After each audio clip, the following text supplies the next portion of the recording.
Good morning, everybody. Saturday here. I came up to work to do a couple of things for you because I care. But I wanted to throw some things out there. Most people didn't have a finished image that I was aware of last time in class, and or did not come see me Friday, a tutorial before school, after school, something like that, to talk about the image that they're going to use for the monochromatic oil project. There is a kind of a step that I was thinking about that will probably save some of us some headaches.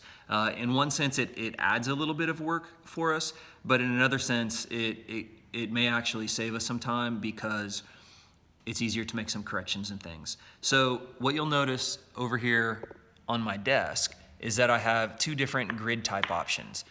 If you look at this one, that's the one that you're used to. It's very similar to what we set up in Art 1. It's a different size, and you actually have to do the measuring versus just tracing out a grid.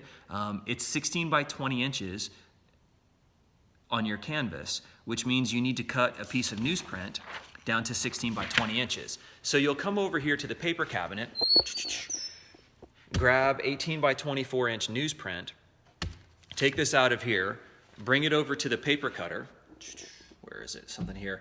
Measure it and cut it down to 16 by 20 inches. Now, that's the same size that you use for the paper for your stencil, so you should be used to that. But make sure you use the newsprint and not the drawing paper. And once you get it down to there, the main thing in terms of using a grid is that if I start on the left and I start measuring every 2 inches over so that I have 8 by 10 squares, if I start measuring 2 inches over from the left, I have to start measuring 2 inches over from the left on the top, and then draw my parallel lines, and then I'll rotate the paper or the canvas by 90 degrees. I'll start on the left, I'll start working over, I'll start on the left up here, and then I'll create my lines so that I have parallel and perpendicular lines instead of lines that are creating parallelograms. There's another one on here where actually I'm using just corner to corner and then 2 lines through the middle. So I have, it looks like kind of 8 sort of pie shape sections on there. That's doable. It's a little different to set that up in Procreate, but you're all pretty smart. You can figure that out. If you are using a grid, which is not a requirement, use the grid app on the iPad.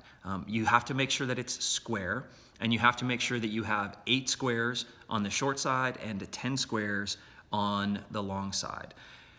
If you can't really figure that out, I'm sure by Googling it you can do that, because I know we haven't gone over, I don't think we've gone over that in class. Once one of you knows it or figures it out, just please make sure that everybody else at your table kind of gets it. You do have to crop your photograph or your digital collage down to the 4:5 or the 8:10 proportions before you import it into the grid app. Otherwise, it's not going to come out the way you want it. If you start drawing, when you start drawing out on this piece of paper, that'll actually hopefully save you some frustration, because you can erase and redraw the shapes for like shadows and highlights and things like that, like we did in the grid drawing in Art 1.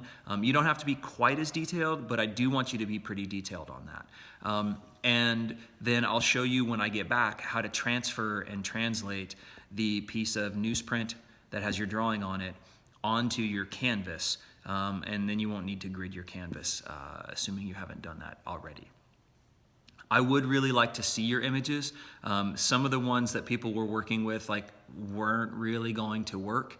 And I do want you to think about, how can I challenge myself? What kind of an idea am I doing? Not just something merely because it's funny, but how am I creating that foreground, middle ground, background?